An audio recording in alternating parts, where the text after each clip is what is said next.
Bismillahirrahmanirrahim. Assalamualaikum warahmatullahi wabarakatuh. Alhamdulillahilladzi arsala rasulahu bil huda wa dinil haqq liyudhhirahu 'ala dini kulli wa kafa billahi shahida. Wa asyhadu an la ilaha illallah wahdahu la syarikalah iqraran bihi wa tauhida. Wa asyhadu anna Muhammadan abduhu wa rasuluh sallallahu alaihi wa ala alihi wa sahbihi wa sallama tasliman mazida. Amma ba'd. Alhamdulillah jemaah sekalian, kembali kita panjatkan pujian kepada Allah sebagai bentuk syukur atas nikmat yang kita terima dan juga yang Allah selalu berikan, meskipun kita sendiri banyak lalai dalam melaksanakan perintah, bahkan kadang-kadang kita terjatuh pada hal yang salah, tapi Allah dengan sifatnya yang maha pengasih, maha penyayang, masih terus memberikan nikmat kepada kita dan memberi kesempatan kepada kita untuk bertobat, untuk menyadari kekurangan diri agar kita bisa diampuni, dan itu merupakan hal yang harus kita syukuri. Salawat dan salam semoga tercurah kepada Rasulullah Muhammad sallallahu alaihi wasallam yang melalui beliau Allah menunjukkan hidayah kepada umat manusia di akhir zaman. Beliau diutus kepada seluruh makhluk manusia dan jin sebagai rasul penutup, sebagai rasul terakhir. Artinya tidak ada nabi dan rasul setelah beliau, dan itu berarti apa yang beliau bawa itu sudah cukup, sudah sempurna untuk jadi pedoman manusia sampai hari kiamat nanti, dan itu yang harus kita yakini. Pada kesempatan kali ini kita masih melanjutkan amal dan akhlak Ahlussunnah wal Jamaah yang merupakan perwujudan dari karakteristik atau sifat-sifat Ahlussunnah wal Jamaah yang telah dibahas sebelumnya, yaitu Ahlussunnah wal Jamaah adalah mereka yang mengikuti sunnah Rasulullah Muhammad SAW dengan sungguh-sungguh dan tidak keluar dari sunnahnya. Artinya akhlaknya pun seperti itu. Akhlak Ahlussunnah wal Jamaah adalah akhlak yang dicontohkan oleh Rasulullah Muhammad SAW. Ya. Surat ke-33 surat Al-Ahzab ayat ke-21. A'udzu billahi minasyaitonir rajim. Laqad kana lakum fi Rasulillahi uswatun hasanah liman kana yarjullaha wal yawmal akhir wa dzakarallaha katsira.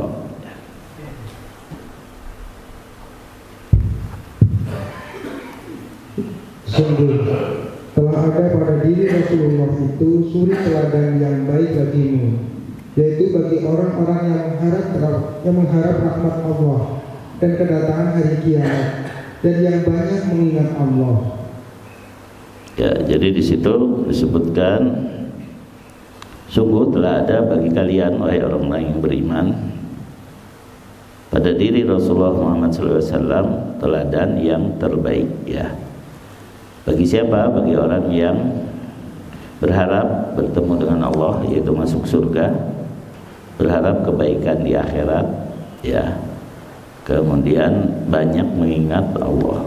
Berarti sifat-sifat orang beriman itulah sifat Ahlussunnah wal Jamaah. Kenapa? Karena ada istilah Ahlussunnah wal Jamaah itu berdasarkan sabda Rasulullah SAW, "Sataftariqu hadhil ummah ala salasin wa sab'ina firqah kulluha finnar ila wahidah." Akan terpecah umat ini sampai 73 sempalan, ya, semuanya diancam siksa neraka kecuali satu. Yang satu itu adalah yang mengikuti orang beriman yang memang dididik oleh Rasulullah SAW, itu para sahabat. Nah, laqad kana lakum, sungguh telah ada pada diri kalian wahai orang-orang beriman. Yang dimaksud dalam ayat ini tentu yang pertama kali beriman, karena kita belum lahir saat itu, ya. Belum lahir saat itu, berarti tugas kita adalah mengikuti mereka dalam meneladani Rasulullah SAW. Mereka adalah orang-orang yang dijamin masuk surga, mereka adalah orang-orang yang diridhoi Allah. Mereka lah para sahabat radhiyallahu anhum, ya. Kemudian orang-orang yang mengikuti mereka dengan baik, yaitu para tabi'in, kemudian dilanjutkan tabi'in, dan semoga kita juga termasuk di dalamnya, ya. Surat ke-9 ayat ke-100, surat At-Taubah ayat 100, yaitu was-sabiqunal awwalun minal muhajirin wal ansar walladzina tabauhum bi ihsan radhiyallahu anhum wa radu an, ya, ila akhiril ayat. Silakan dibaca terjemahnya. Dan orang-orang yang terdahulu lagi yang pertama-tama masuk Islam di antara orang-orang muhajirin dan ansar, dan orang yang mengikuti mereka dengan baik, Allah ridho kepada mereka dan mereka pun ridho kepada Allah. Allah menyediakan bagi mereka surga-surga yang mengalir di bawahnya sungai-sungai. Mereka kekal di dalamnya selama-lamanya. Itulah kemenangan yang agung.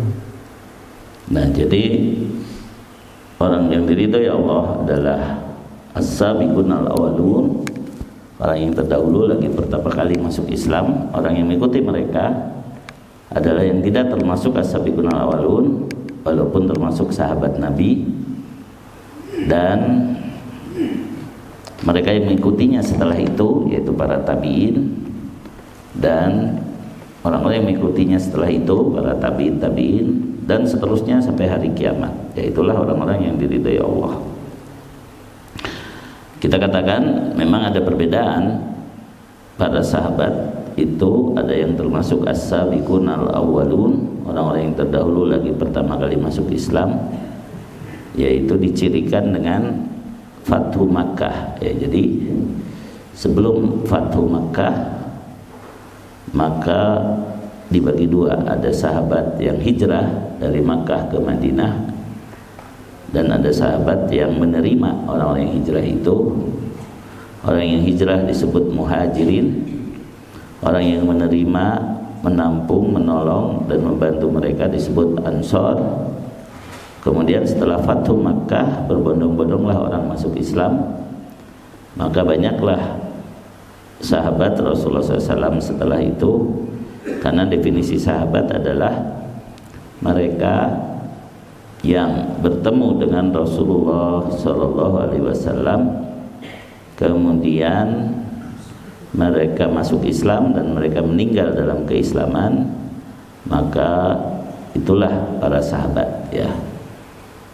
Jadi ada sahabat yang tergolong as-sabiqunal awwalun, dalam hal ini muhajirin dan ansor, ya.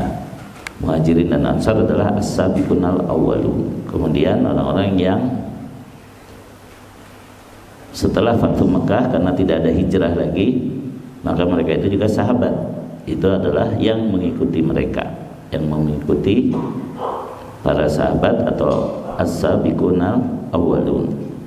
Kemudian setelah itu orang-orang yang terlahir yang tidak bertemu Rasulullah SAW, namun mereka beragama Islam dan mengikuti para sahabat, itulah disebut tabi'in. Berarti definisi tabi'in adalah mereka yang bertemu dengan sahabat dan beragama Islam dan meninggal dalam keislaman, dan seterusnya. Tabi'in juga seperti itu. Tabi'in adalah mereka yang bertemu dengan tabi'in, kemudian beragama Islam dan meninggal dalam keislaman. Kenapa dikhususkan 3 generasi ini? Karena ada hadis Rasulullah SAW, khairul quruni qarni tsummal ladina yalunahum tsummal ladina yalunahum. Sebaik-baik generasi adalah generasiku, kemudian generasi yang berikutnya, kemudian generasi yang berikutnya. Jadi 3 generasi ini ditegaskan ya sebagai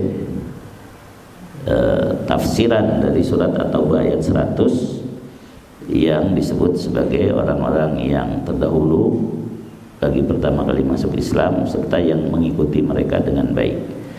Itulah yang disebut generasi salafus salih ya, generasi orang-orang yang terdahulu dan dinyatakan kebaikannya oleh nas Al-Quran maupun hadis Rasulullah SAW. Ini disebut sebagai Al-Qurunus Tsalasah Al-Mufaddalah, 3 generasi awal yang dinyatakan keutamaannya, maka itulah yang disebut As-Salafus Salih, generasi terdahulu yang salih. Lalu orang-orang yang mengikuti mereka dengan baik ya, itu dinisbahkan kepada salaf, disebut salafiyun ya, orang-orang yang mengikuti salaf. Jadi istilahnya salaf itu terbatas 3 generasi, tetapi apa yang mereka bawa bisa diwariskan kepada generasi berikutnya, itulah pengikut salaf. Dan pengikut salaf inilah yang sebenarnya ahlus sunnah wal jamaah. Kenapa? Karena kita yakin bahwa para imam yang 4 yang disebut imam ahlus sunnah wal jamaah juga mengikuti para sahabat ya. Tidak mungkin mereka disebut imam kecuali mereka mengikuti para sahabat, tabi'in dan tabi'in sebagai generasi sebelumnya ya. Nah, ini yang kadang-kadang kurang difahami oleh orang sekarang, sehingga akhirnya mereka fanatik kepada madhab ya, fanatik mengikuti Imam Syafi'i atau Imam Maliki atau Imam Hanafi ya, Imam madhab Hanafi maksudnya, karena istilah Imam Hanafi itu sendiri ada kekeliruan, harusnya Imam Abu Hanifah ya, Imam Abu Hanifah. Nah, paling kalau mau ditambah Imam madhab Hanafi itu yang betul ya. Nah, jadi kalau fanatik madhab itu berarti tidak faham bahwasanya imam yang 4 itu pun menyuruh kita mengikuti hadis sahih, menyuruh kita mengikuti para sahabat, para tabi'in ya. Mereka sendiri menyuruh kita untuk kembali kepada Al-Quran dan As-Sunnah dengan pemahaman orang-orang yang diridhai Allah tadi. Surat ke-3 ayat 31 itu menegaskan bahwa selain akhlak mengikuti Rasulullah SAW, amal mereka pun tidak keluar dari ketaatan ya, mengikuti Rasulullah SAW ya. Allah berfirman, "Qul in kuntum tuhibbunallah fattabi'uni yuhibbukumullahu wa yaghfir lakum dunubakum wallahu ghafurur rahim." Katakanlah Muhammad, jika kamu mencintai Allah, ikutilah aku. Niscaya Allah mencintaimu dan mengampuni dosa-dosamu. Allah Maha Pengampun, Maha Penyayang. Nah, jadi di sana sifat Ahlus Sunnah wal Jamaah adalah orang yang mencintai Allah, ingin diridhai Allah, ingin bertemu Allah di surga, ingin diampuni oleh Allah, dan mencintai apapun yang dicintai oleh Allah Subhanahu wa Ta'ala. Karena bukti cinta adalah mencintai apapun yang dicintai oleh yang kita cintai. Itu agak sulit ya pahamnya. Kalau kita mencintai, maka kita harus mencintai apapun yang dicintai oleh yang kita cintai ya. Contohnya, seseorang yang mencintai kedua orang tuanya, kata Rasulullah SAW, walaupun orang tua kalian sudah wafat, kalian masih tetap bisa berbakti kepada orang tua dengan cara tadi, mencintai apapun dan siapapun yang dicintai oleh orang tua kita. Jadi ketika orang tua kita sudah wafat, maka kita tetap bantu orang-orang yang biasa dibantu oleh orang tua kita. Tetap kita membaiki orang-orang yang biasa dibaikin oleh orang-orang tua kita, ya gitu. Itu contoh yang mudah. Nah, kalau kita mengaku mencintai Allah, kita harus mencintai apa yang dicintai Allah. Apa yang dicintai Allah, yaitu kita taat kepada Rasulullah Sallallahu Alaihi Wasallam. Hasilnya apa? Hasilnya yuhibbukumullah. Nanti Allah pun akan mencintaimu. Wa yaghfir lakum dunubakum, ya. Dan Allah juga akan mengampuni dosa-dosamu, ya. Nah, itu cara kita untuk dicintai Allah dan diampuni adalah dengan mengetahui apa yang dicintai Allah. Yang dicintai Allah itu apa yang dibawa oleh Rasulullah Muhammad SAW. Kemudian kita harus bersemangat untuk mengamalkannya, karena dengan itulah kita akan diampuni. Dengan itulah kita akan mendapat kecintaan dari Allah. Hanya orang yang dicintai Allah yang bisa masuk surga. Hanya orang yang diampuni Allah yang selamat dari neraka. Saya ulang lagi ya. Kita tuh ngaji untuk bisa masuk surga tanpa lewat neraka. Disebut mastaka, ya. Masuk surga tanpa lewat neraka. Nah, hanya orang yang dicintai Allah yang bisa masuk surga. Dan hanya orang yang diampuni Allah yang bisa selamat dari siksa neraka. Caranya hanya satu, ikuti Rasulullah Muhammad Sallallahu Alaihi Wasallam.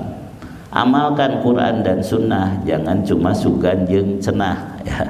Berakhlaklah seperti akhlak Rasulullah Sallallahu Alaihi Wasallam.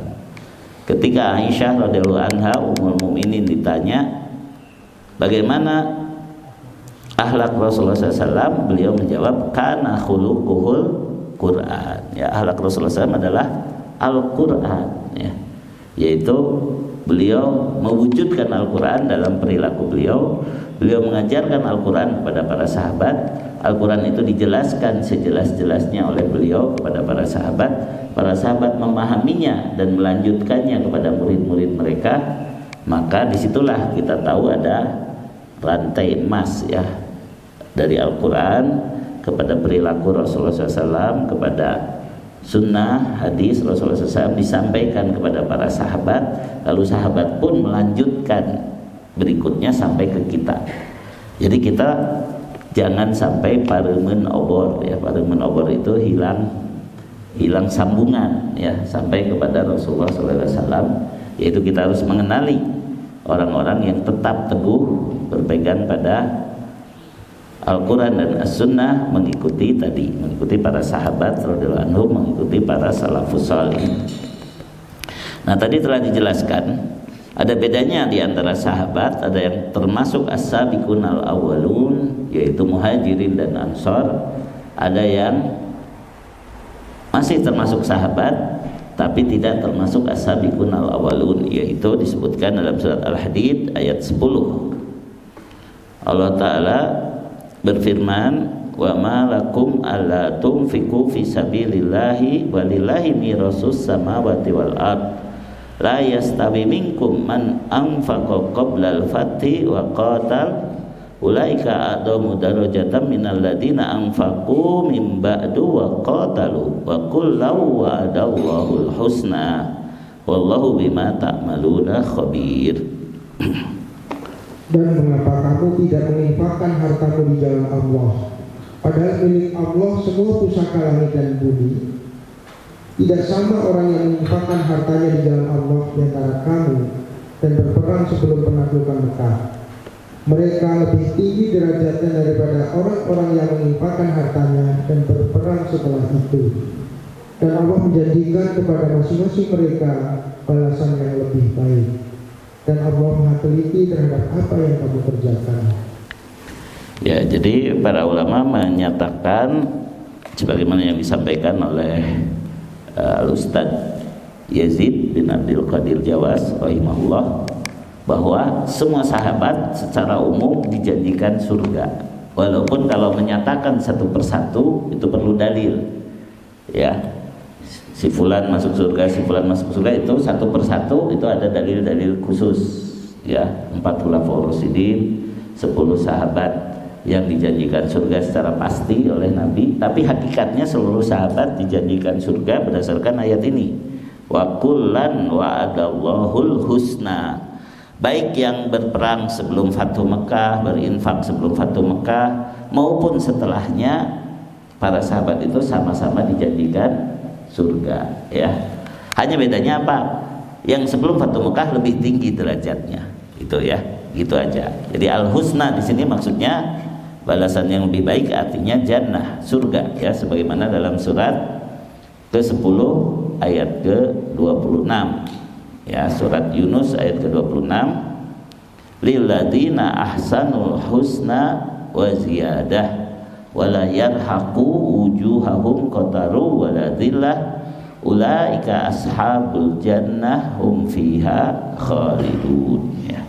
Bagi orang-orang yang berbuat baik ada pahala yang terbaik atau surga, dan tambahannya kenikmatan melihat Allah, dan wajah mereka tidak ditutupi debu hitam dan tidak pula dalam kehinaan.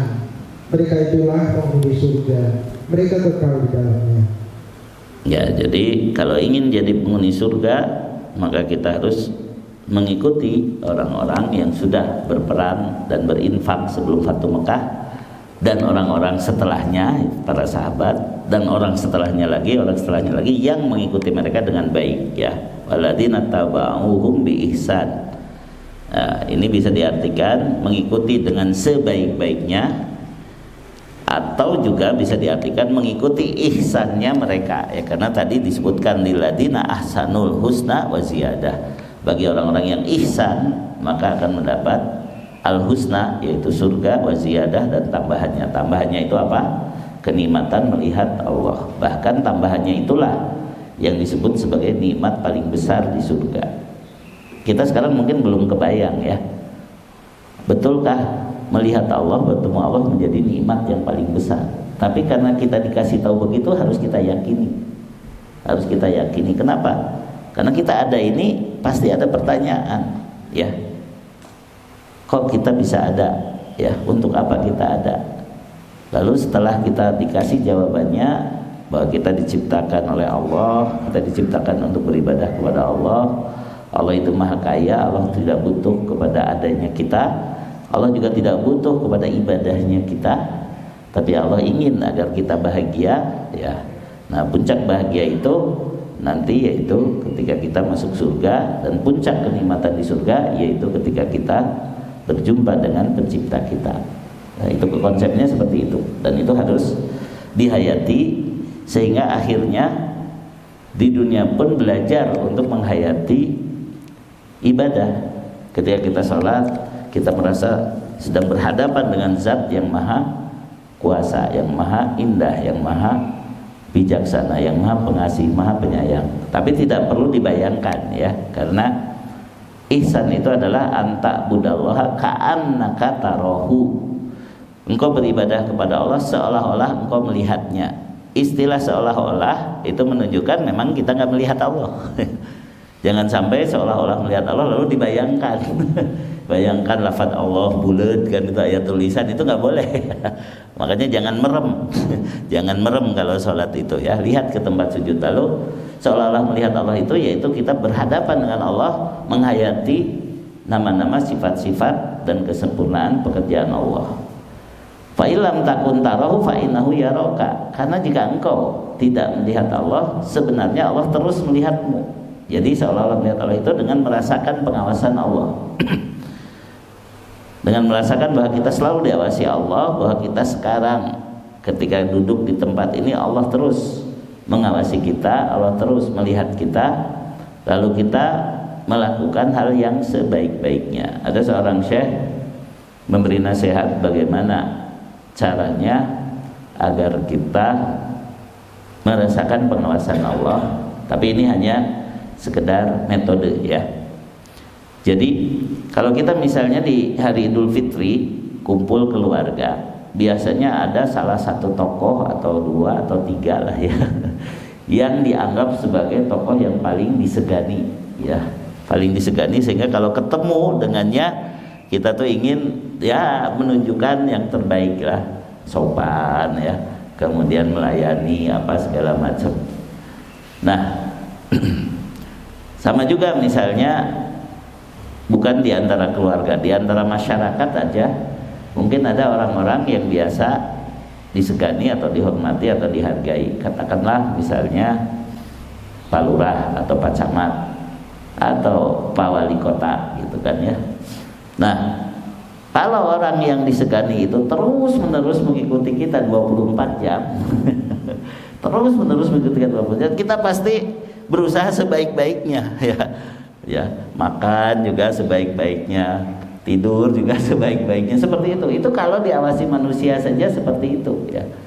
Bagaimana ini yang mengawasi kita memang betul-betul nggak pernah lepas dari kita, yaitu Allah Subhanahu wa Ta'ala ya.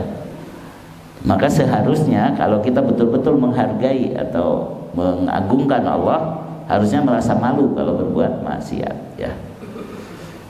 Yang kedua, Allah juga menyertakan malaikatnya ya, ma yalfidu min qaulin illa ladaihi raqibun atid. Tidaklah terucap satu perkataan kecuali ada malaikat raqib yang sangat mengawasi, atid yang mencatat ya. Jadi mengawasi dan mencatat. Jadi kalau kita merasa bahwa omongan kita ini pasti ada yang mencatat dan nanti akan dilaporkan kepada Allah, itu pun harus membuat kita malu ya. Yang ketiganya, majelis taklim seperti ini, majelis ilmu seperti ini, itu dinaungi oleh para malaikat yang menutupkan sayapnya sampai ke atas, sampai ke langit. Dan itu juga perkataan Rasulullah SAW. Jadi bukan hanya kita hadir di majelis ilmu, mendengarkan firman Allah, mendengarkan sabda Rasulullah SAW, lalu para malaikat pun sedang mengelilingi kita dan mendoakan, ya Allah ampunilah mereka, ya Allah rahmatilah mereka, sampai selesai pengajian ya. Nah, ini kata Ustadz Maududi Abdullah ya, beliau mengatakan, wahai ibu-ibu yang ikut pengajian, kalaupun misalnya menganggap wah nggak perlu terlalu serius dengerin Ustadz, nyooh HP aja gitu ya, Ustadznya mah bolehlah dia direndahkan, tapi apa tidak malu, ini malaikat lagi ngedoain malaikat lagi berkerumun, lalu kita hanya sibuk nyooh HP misalnya, hanya sibuk sambil lalu saja hadirnya gitu, tidak serius. Nah kayak begitulah cara kita menghadirkan ihsan, yaitu memaksimalkan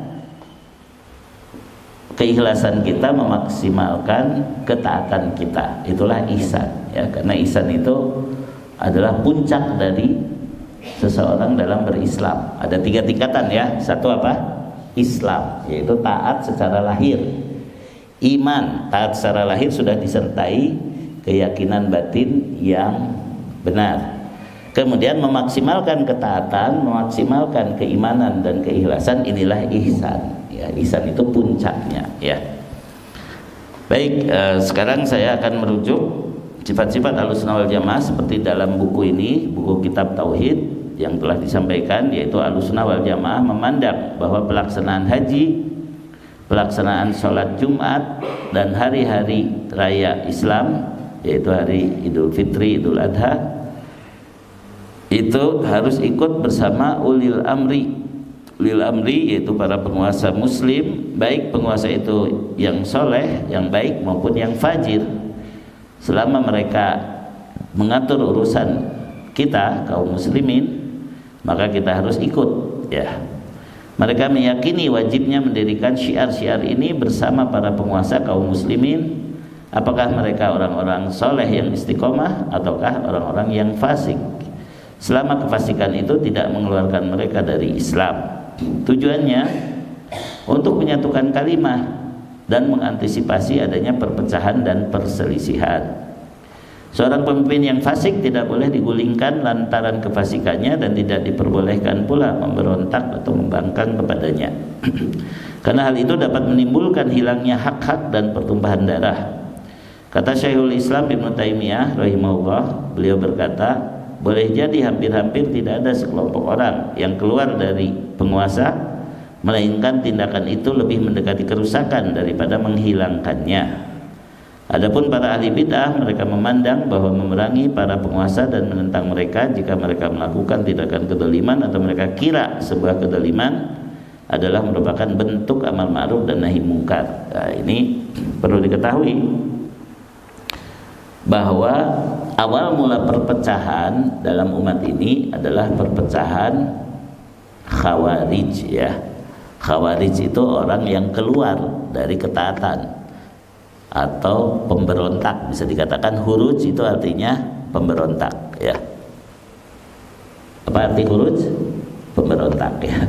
Tapi sekarang huruj itu diartikan jalan-jalan keluar 3 hari ke masjid-masjid, itu disebut huruj kalau sekarang, ya. Padahal huruj itu artinya apa? Memberontak kepada penguasa yang sah. Itu istilah dalam fikih, ya. Dalam aslinya ketika orang-orang yang huruj, orang-orang yang keluar dari penguasa yang ada waktu itu, mereka disebut Khawarij. Keluar dari siapa? Keluar dari Ali dan Muawiyah. Walaupun tadi Ali dan Muawiyah radhiyallahu anhuma berselisih pendapat dalam hal siapa yang sebenarnya harus menjadi pemimpin umat yang sebenarnya. Nah, Ali bin Abi Thalib radhiyallahu anhu diputuskan di Madinah sebagai khalifah berikutnya setelah Utsman bin Affan terbunuh. Kemudian Muawiyah karena berada di Syam, ya, di Syria, beliau merasa keberatan. Kenapa sudah ada khalifah padahal belum diusut? Ya, pembunuh Utsman itu siapa? Ya. Walaupun itu mungkin alasan, ya, yaitu bahwa Muawiyah ingin dilibatkan dalam bursa pemilihan khalifah, gitu ya. Bisa jadi itu, ya, karena sebagian orang Syiah menganggap begitu. Orang Syiah menganggap ketika Muawiyah akhirnya menang, Muawiyah juga tidak mengusut pembunuh Utsman, gitu ya. Jadi berarti itu hanya istilahnya itu narasi saja, hanya wacana saja untuk beralasan kenapa sudah dipilih khalifah padahal pembunuh Utsman belum dituntut. Ala kulli hal, bagaimanapun disinilah awal mula perbedaan pendapat kalau sini, ya, karena dua-duanya kita sebut sebagai sahabat Rasulullah SAW. Ali bin Abi Thalib itu disebut babul ilmi atau pintu ilmu, kata Rasulullah SAW. Sedangkan Muawiyah radhiyallahu anhu, beliau adalah orang yang berhasil menaklukkan kekeras kepalaan orang Syam, ya. Orang Syam itu terkenal keras kepala, susah diatur.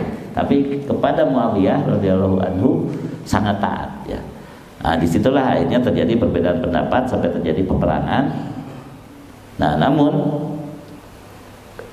Abdullah bin Abbas radhiyallahu anhu melihat bahwasanya ini nggak akan beres kalau tidak didamaikan, ya. Dan ternyata memang dalam Al-Quran pun ada, ya, ada peperangan dan ada perdamaian, ya. Surat ke 49 ayat 10, ayat 9 dan 10, ya.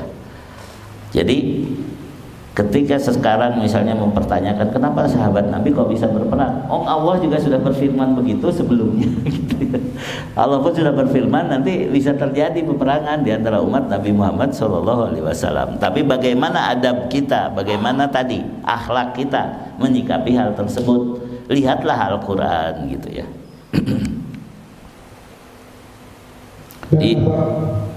Ya, silakan terjemahnya saja. Dan apabila ada dua golongan orang mukmin berperang, maka damaikanlah antara keduanya. Jika salah satu dari keduanya berbuat zalim terhadap golongan yang lain, maka perangilah golongan yang berbuat zalim itu, sehingga golongan itu kembali kepada perintah Allah. Jika golongan itu telah kembali kepada perintah Allah, maka damaikanlah antara keduanya dengan adil dan berlaku adillah. Sungguh Allah mencintai orang-orang yang berlaku adil. Sesungguhnya orang-orang mukmin itu bersaudara. Karena itu damaikanlah antara kedua saudaramu yang berselisih dan bertakwalah kepada Allah agar kamu mendapat rahmat. Nah, karena sekarang adanya perang Selat Hormuz itu, orang-orang Syiah petantang-petenteng lagi, gitu kan. Ya, dengan kata-kata tadi, ya. Jadi pokoknya mah akhirnya diungkit-ungkit lagi sejarah segala macam. Maka kita harus menjawab, sebenarnya apa yang kamu kemukakan itu sudah dibantah dengan tegas oleh para ulama kami sejak dahulu. Cuma sekarang yang disasar orang-orang awam yang tidak ngerti bahwa omongan mereka itu omongan-omongan syubhat, ya, omongan-omongan yang bisa merusak akidah yang benar, ya. Karena hanya sekedar ngomong doang, itu. Sedangkan ayat Al-Quran juga sudah menyebutkan, ya, sudah menyebutkan bisa terjadi peperangan, tapi dua-duanya tetap beriman, ya. sementara mereka mengkafirkan misalnya pihak Muawiyah atau pihak orang-orang yang menentang Ali dan lain sebagainya. Itu pasti adalah karena kekotoran hati, ya. Nah, oleh karena itu kita harus paham bahwasanya Ahlussunnah wal Jamaah itu terjadi ketika setelah peperangan Ali dan Muawiyah, kemudian terjadi perdamaian, lalu muncullah kelompok sempalan yang pertama, yaitu Khawarij. Perdamaian itu yaitu adanya perundingan antara dua pihak, Ali radhiyallahu anhu dan Muawiyah radhiyallahu anhu, mewakilkan kepada orang yang terpercaya, ya, di antara mereka. Ali mewakilkan kepada Abu Musa al-Asy'ari radhiyallahu anhu. Muawiyah mewakilkan kepada Amr bin As radhiyallahu anhu. Mereka berdua berunding, ya. Cuma karena Amr itu lebih pintar dalam diplomasi, akhirnya Abu Musa disuruh ngomong duluan, ya, supaya kita tidak berperang, maka sekarang kita turunkan saja, tidak ada khalifah, begitu kan, supaya bisa dipilih ulang khalifahnya siapa. Nah, Amr bin As mengatakan, ya, tadi memang hasil perundingannya seperti itu, tapi saya mengangkat kembali yang satu, yaitu Muawiyah. Nah, disinilah yang jadi masalah. Perundingannya yaitu diturunkan lalu dilakukan pemilihan ulang. Ini ternyata malah secara sepihak Amr bin As mengangkat Muawiyah, dan disinilah juga kekeliruan dari sisi namanya sahabat juga bisa saja keliru. Akhirnya apa? Akhirnya tentu saja kalau memang begitu, kalau memang tidak ada pemilihan ulang, yang berlaku bukan yang baru, tetap yang lama, yaitu Ali. Ya, maka Ahlussunnah wal Jamaah berkeyakinan khalifah itu setelah Ali itu adalah turun kepada putranya, yaitu Hasan. Jadi Hasan sempat menjabat sebagai khalifah. Lalu Hasan pada tahun 41 atau 42 Hijriah, yaitu 30 tahun setelah wafatnya Rasulullah SAW, ya.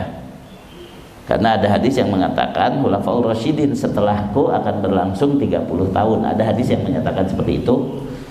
Dan cucuku ini atau anakku, beliau menyebutnya anakku ini, yaitu Hasan, akan mendamaikan dua kelompok kaum muslimin yang berpecah. Maka Hasan radhiyallahu anhu setelah meneruskan kekhalifahan Ali, tapi di pihak yang minoritas karena Muawiyah makin besar pengaruhnya, ya. Ali radhiyallahu anhu sudah wafat, generasinya adalah generasi bapaknya, maka Hasan memutuskan sudah, kita semua tidak boleh berpecah lagi, kita harus menyatu di bawah kepemimpinan Muawiyah. Jadi Hasanlah yang memutuskan kita harus berjamaah. Itulah yang disebut Amul Jamaah. Amul Jamaah adalah tahun jamaah, tahun ketika kaum muslimin bersatu di bawah satu kepemimpinan, yaitu kepemimpinan Muawiyah radhiyallahu anhu. Ya, meskipun kemudian terjadi tragedi-tragedi, ya, seperti pembunuhan Husain dan keluarganya dan pengikutnya dan lain sebagainya, tapi itu bagaimanapun tidak perlu terlalu diperdalam oleh kita, ya. Mereka menanggung apa yang mereka lakukan, kita hanya menanggung apa yang kita lakukan. Nah, ini permasalahannya kalau orang Syiah terus mengungkit-ungkit seperti itu, ya. Jadi Ahlussunnah adalah mengikuti sunnah Rasulullah SAW, mengikuti Quran dan sunnah. Kemudian ketika terjadi perpecahan, maka ada penyatuan, yaitu Amul Jamaah. Maka kemudian Ahlussunnah dilanjutkan dengan Ahlussunnah wal Jamaah. Nah, seperti itu. Itu dijelaskan oleh Syekh Dr. Abdurrahman bin Saleh Al-Mahmud, ya, ketika beliau berorasi, ya, bermuhadarah dengan judul Ahlussunnah wal Jamaah sifatuhum wa manhajuhum fil aqidah. Bagaimana sifat dan Ahlussunnah wal Jamaah dalam masalah akidah. Nah, ya, artinya tidak sederhana, ya, mengatakan Ahlussunnah wal Jamaah itu tidak sederhana. Ini adalah hal yang harus mendasar, tetap memurnikan tauhid, tetap memurnikan mengikuti sunnah Rasulullah SAW, dan tetap mengokohkan umat Islam bersatu dalam Quran dan sunnah, bersatu dalam tauhid dan sunnah, bersatu dalam mengikuti para salafus saleh. Itulah Ahlussunnah wal Jamaah yang ideal, ya. Meskipun sekarang jangankan yang lain, ya, di antara orang-orang yang mengaku pengikut salafus soleh saja itu terjadi friksi. Nah gitu. Nah ini tentunya bukan kelemahan konsepnya, tapi kelemahan oknum-oknumnya, kita katakan seperti itu. Karena seharusnya kita bersatu di bawah tauhid dan sunnah, tidak di atas yang lainnya, yaitu sebagaimana dijelaskan oleh Syekh Adnan Ar'ur dalam kitab mengenai sifat Taifah al-Mansurah, sifat golongan yang ditolong oleh Allah, yaitu Ahlussunnah wal Jamaah, yaitu Al-Firqatun Najiyah. Ada 3 sifat utama yang beliau jelaskan. Yang pertama, beliau cukup menjelaskan Al-Quran dan As-Sunnah sebagai penyatu daripada Ahlussunnah wal Jamaah, tidak perlu disatukan dengan fanatisme guru atau organisasi atau madhab atau apapun, bersatunya di atas tauhid dan sunnah. Yang kedua, beliau menyebutkan Ahlussunnah wal Jamaah itu harus menyeluruh, ya, menyeluruh, yaitu dalam setiap aspek kehidupan harus didasari oleh Al-Quran dan As-Sunnah, oleh tauhid dan sunnah. Yang ketiga, Ahlussunnah wal Jamaah itu harus memperkokoh ke dalam memperkokoh barisan sebelum berhadapan dengan orang-orang yang menentang, ya. Itu sifat Ahlussunnah wal Jamaah yang benar. Jangan terburu-buru, ya, terburu-buru dalam perjuangan, ya, seperti itu. Nah, tentu itu pemikiran salah seorang ulama yang mendalami mengenai masalah Ahlussunnah wal Jamaah atau Al-Firqatun Najiyah. Sebelumnya saya juga pernah menyampaikan ada Silsilatul Ghuraba yang ditulis oleh Syekh Salman bin Fahad Al-Audah, ya, hafizahullah ta'ala, ya. Beliau menyebutkan juga, beliau membedakan antara Al-Ghuraba itu adalah orang-orang yang beruntung karena terasing dari manusia, yaitu orang-orang yang beragama Islam dan tauhidnya masih diterima.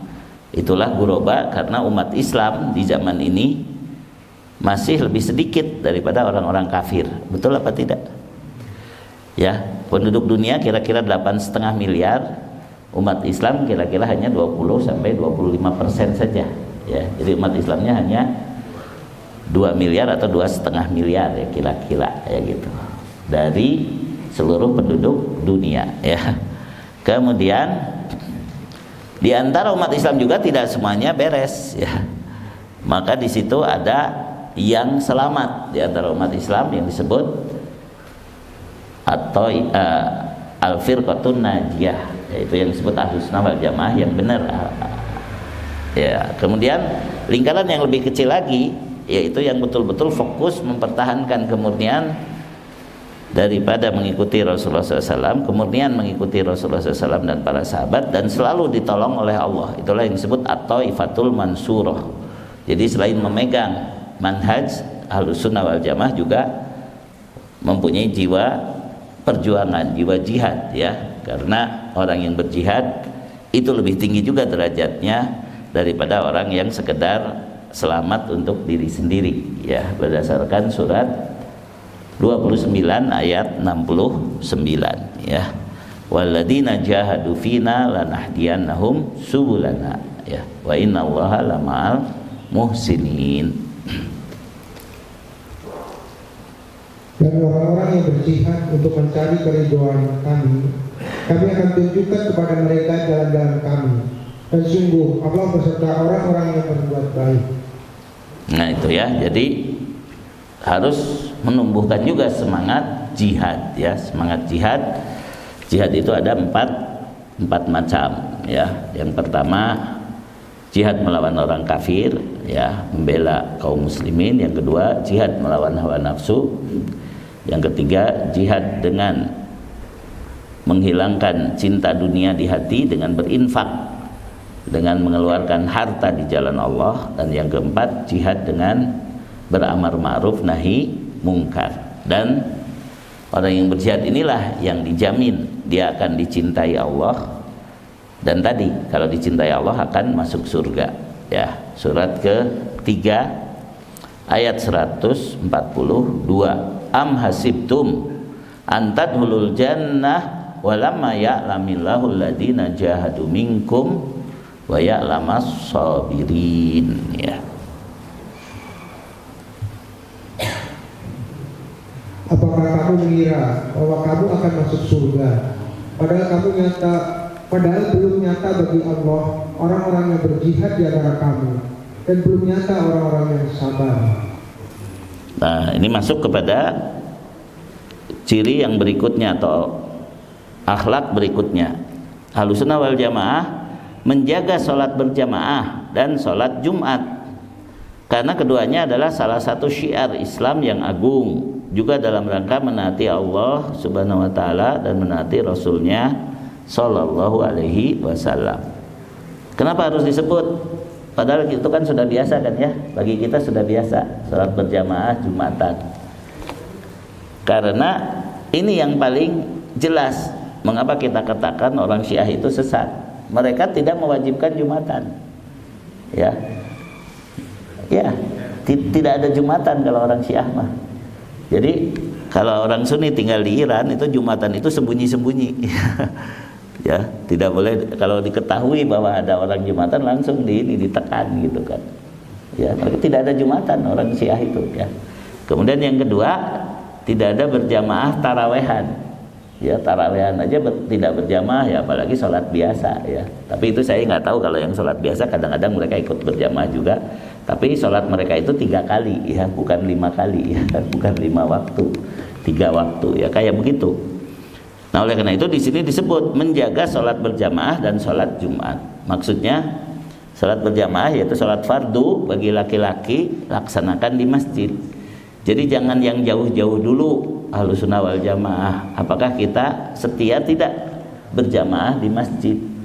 Sebab Rasulullah SAW mengatakan, siapa yang bisa 40 hari berturut-turut sholat berjamaah tanpa ketinggalan, dia akan dibebaskan dari dua keburukan, bebas dari kemunafikan dan bebas dari siksa neraka. Luar biasa ya, 40 hari berjamaah dan tidak ketinggalan ya. Jadi begitu imam takbiratul ihram kita sudah ada di belakangnya. Saya punya jamaah juga, namanya Teh Pak Didi, umurnya teh 70 tahunan lah, 71 tahun. Ustaz, saya lagi bikin program 40 hari ini mau diamalkan. Nanti saya cek katakanlah 3 minggu lagi. Gimana Pak? Berhasil nggak gitu kan? 40 hari sholat berjamaah tanpa ketinggalan ya. Itu pasti harus khusus, harus mengkhususkan.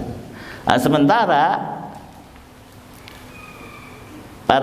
para pemilik travel umroh itu agak mengibulin mengibulin jamaah dengan mengatakan 40 kali sholat di Masjid Nabawi itu sholat arba'in gitu. Bukan 40 kali cuma 8 hari kan.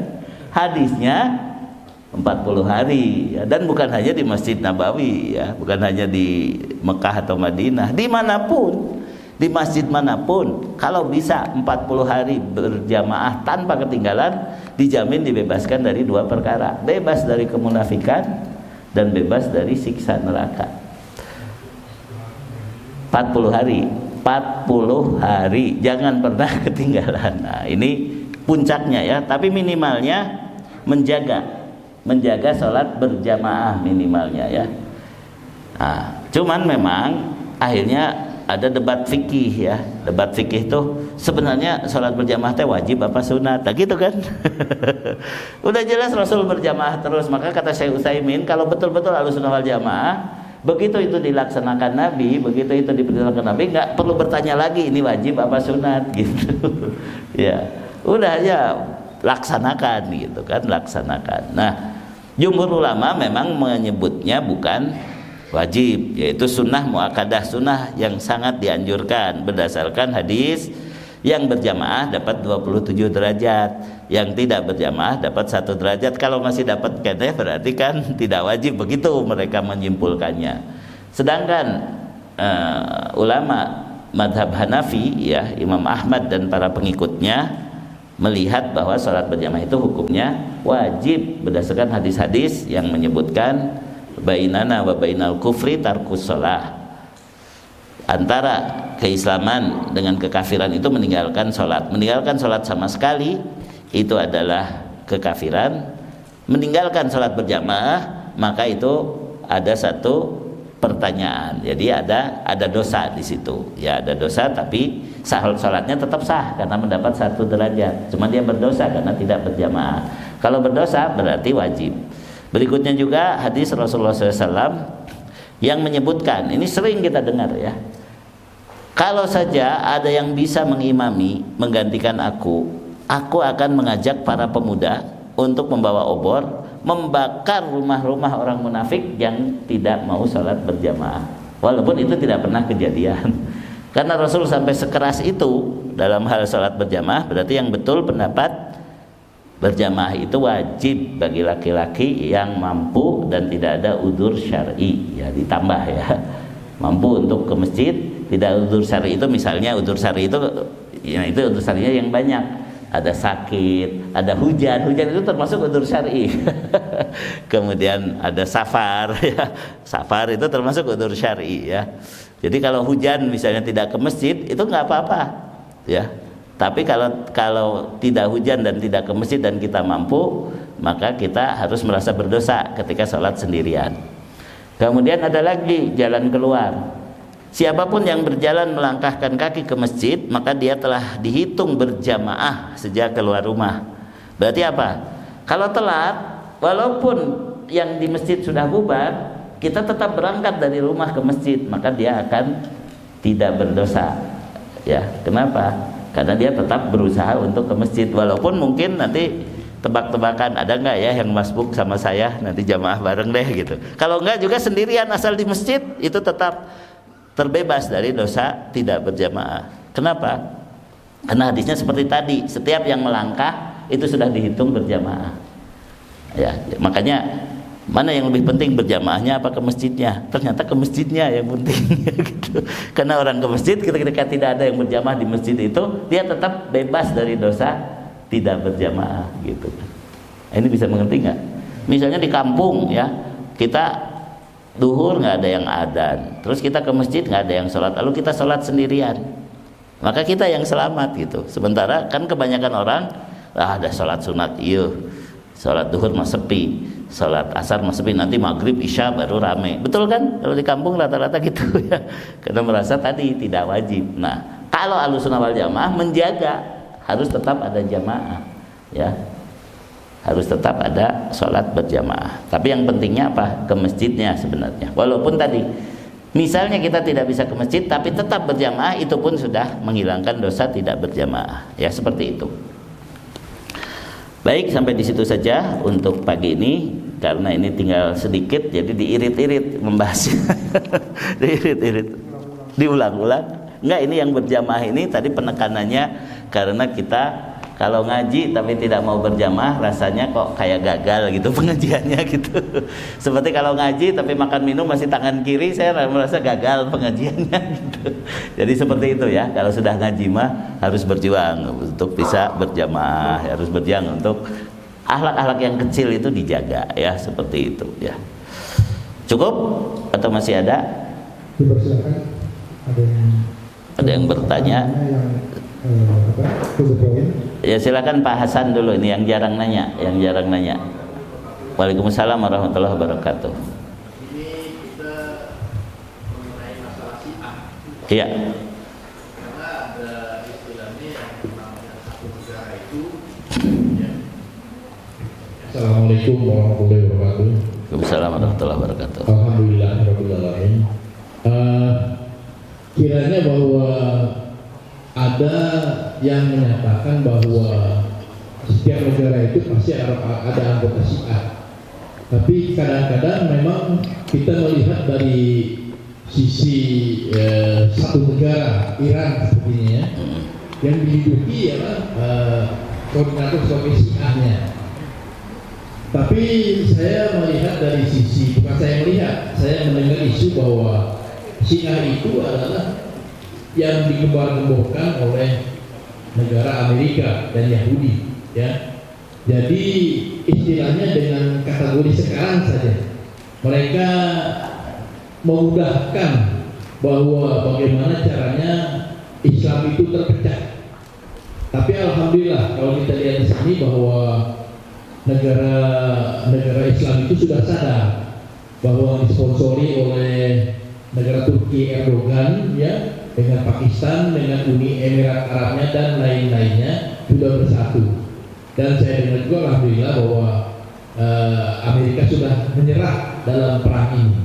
Nah, kita melihat bahwa sisi Syiah ini apakah benar adanya atau memang ini buatan dari satu negara yang mengadu domba dengan agen-agennya, CIA dan lain-lainnya.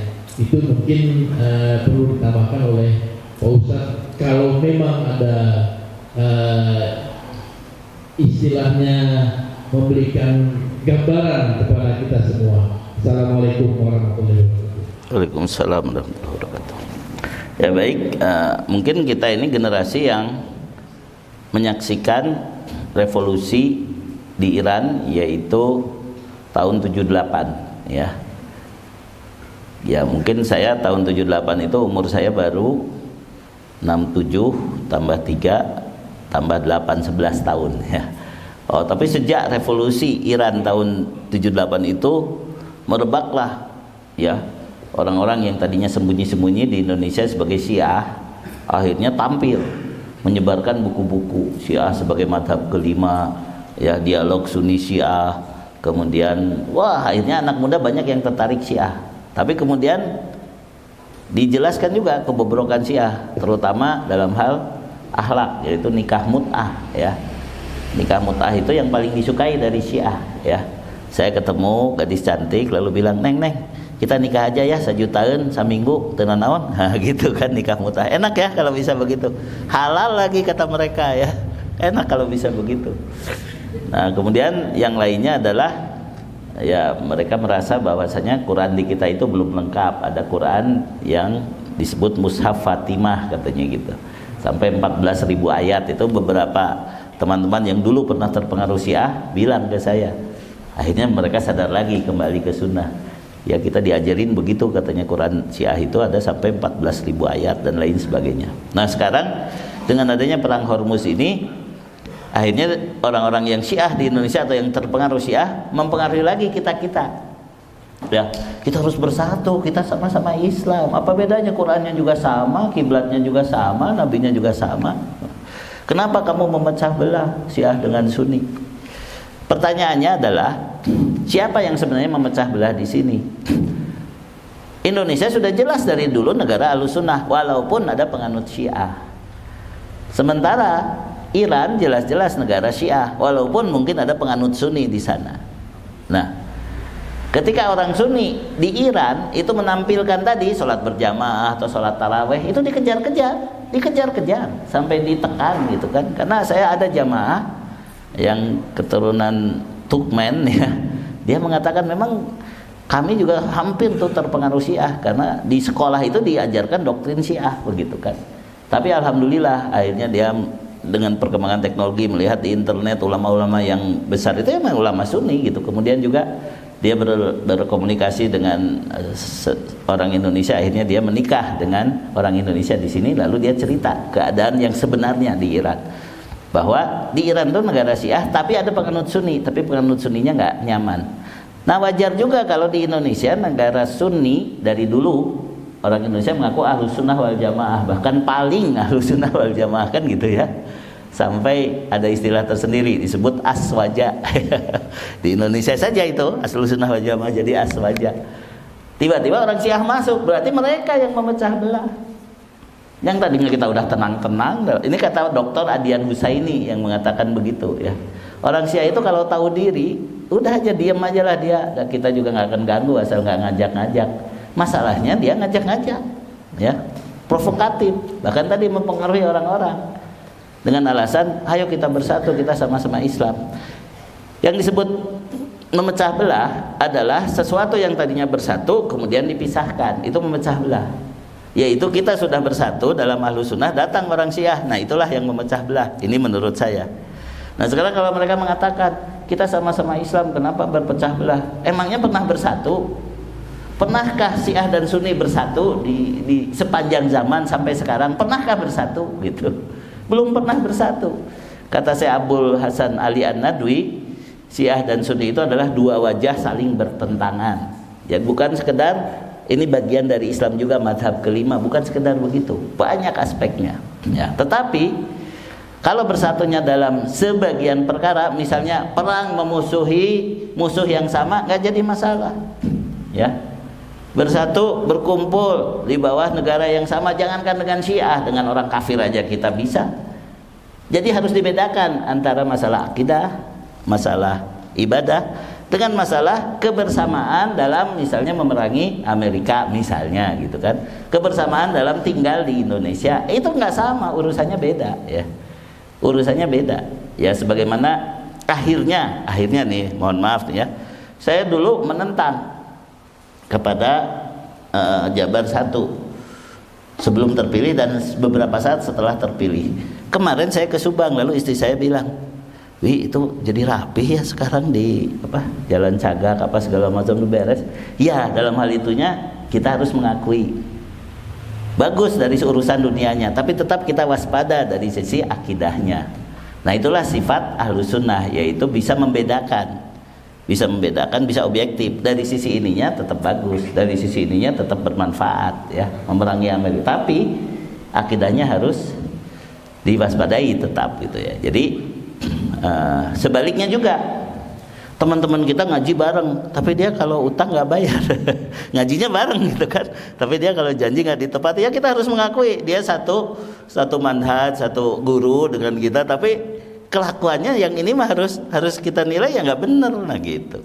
Nah, disitulah yang disebut Ahlussunnah wal Jamaah yang asli, bisa membedakan, bisa memilah dan memilih ya. Jadi saya analogikan saja, Syiah itu seperti KDM.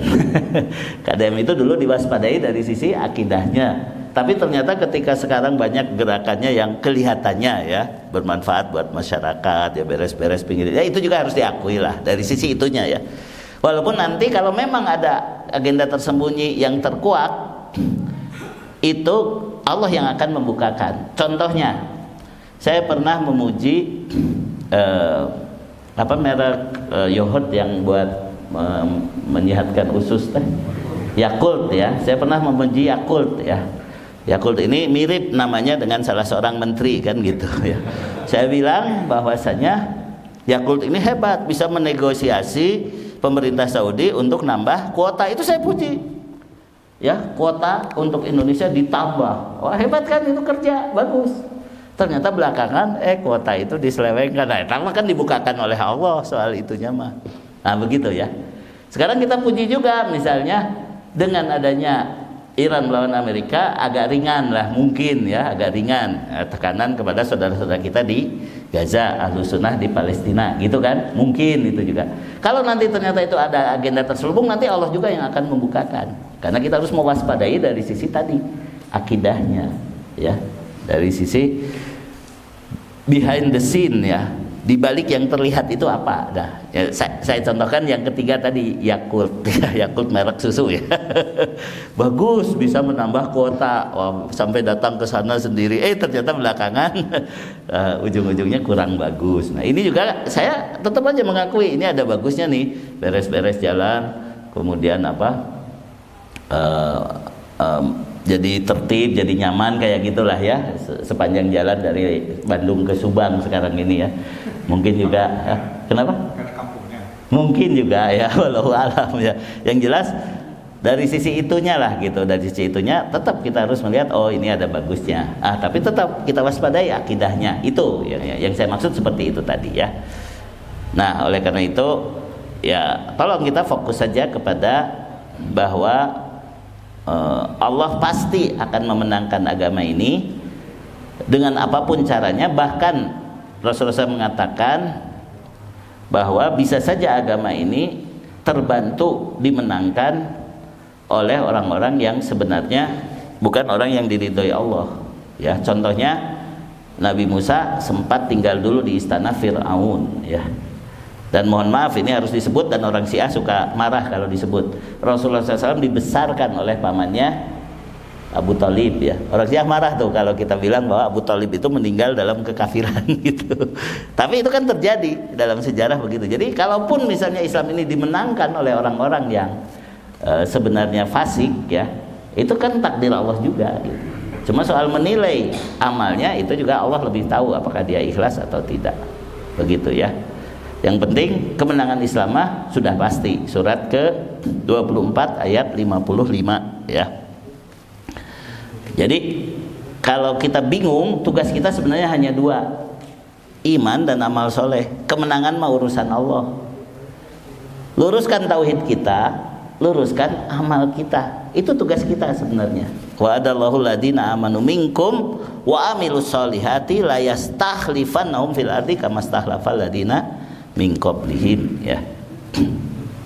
Allah telah menjanjikan kepada orang-orang di antara kamu yang beriman dan yang mengerjakan kebajikan bahwa dia sungguh akan menjadikan mereka berkuasa di bumi sebagaimana dia telah menjadikan orang-orang sebelum mereka berkuasa. Dan sungguh dia akan meneguhkan bagi mereka dengan agama yang telah dia ridhoi, dan dia benar-benar mengubah keadaan mereka setelah berada dalam ketakutan menjadi aman sentosa. Mereka tetap menyembahku dengan tidak menyekutukanku dengan sesuatu pun. Tetapi barang siapa tetap kafir setelah janji itu, maka mereka itulah orang-orang yang fasik. Saya kasih pertanyaan yang ekstrim. Ekstrim itu ekstrim. Ekstrim itu ekstrim ya. Ekstrim ya. Kalau Allah menjanjikan bahwa kita pasti dimenangkan oleh Allah, ketika kita belum menang, ketika kita kalah, apakah itu karena kurang iman dan amal soleh atau kurang bersatu? Sok. Ini kan ayatnya sudah disebutkan. Sebenarnya kita kalah itu karena kurang bersatu atau kurang beriman dan beramal soleh. Kurang beriman dan beramal soleh, sehingga kalau bersatu pun harus bersatu di atas iman dan amal soleh gitu. Kalau kita bersatu di atas sudah jelas ada perbedaan yang sangat mendasar, itu juga tidak ada gunanya nanti ya. Suatu saat akan terpecah lagi gitu. Makanya tadi bersatulah di atas Quran dan Sunnah, bersatulah di atas tauhid dan sunnah, bersatulah di atas iman dan amal soleh. Itu pertanyaan ekstrimnya. Jadi kalau kita tidak menang karena kurang bersatu atau karena kurang beriman dan beramal soleh? Kurang beriman dan beramal soleh, itu jawabannya ya. Surat An-Nur ayat 50. Nah, salah satu iman dan amal soleh nanti itu bersatu sesama orang-orang yang memperjuangkan iman dan amal soleh. Itu salah satu bentuk iman dan amal solehnya memang gitu ya. Bersatu itu adalah bagian dari amal soleh gitu. Baik, itu saja saya kira satu pertanyaan karena sudah siang ya. Alhamdulillahirabbil alamin, subhanakallahumma wa bihamdik, asyhadu an la ilaha illa anta, astaghfiruka wa atubu ilaik. Wassalamualaikum warahmatullahi wabarakatuh.